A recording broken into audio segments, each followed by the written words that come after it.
Hi, well, thanks, and thank you all for joining us. There's some important news coming into CNN all the time, and every night we are choosing the top stories. The war in Iraq plays a very big part in tonight's top story in the war on terror. There is a serious international push to put Defense Secretary Donald Rumsfeld and other senior U.S. officials on trial for war crimes.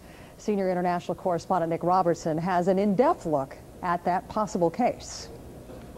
The case hinges on whether these international human rights lawyers can convince German prosecutors to put a dozen senior American officials, including outgoing Defense Secretary Donald Rumsfeld, on trial. Rumsfeld has to face a trial, because he committed war crimes. German lawyer Wolfgang Kalleck leads the group.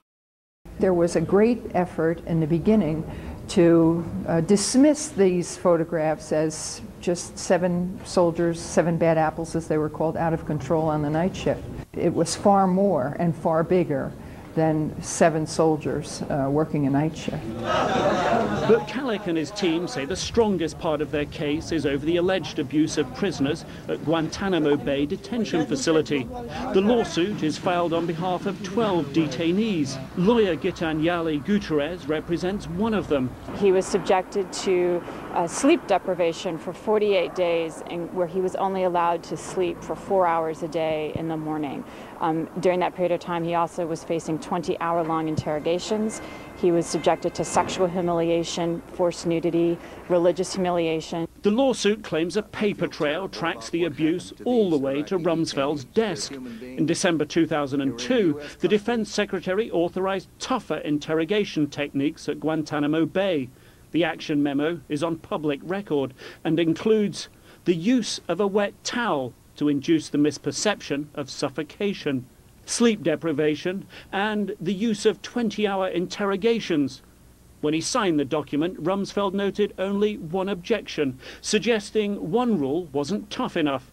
I stand for 8 hours a day. Why is standing limited to 4 hours?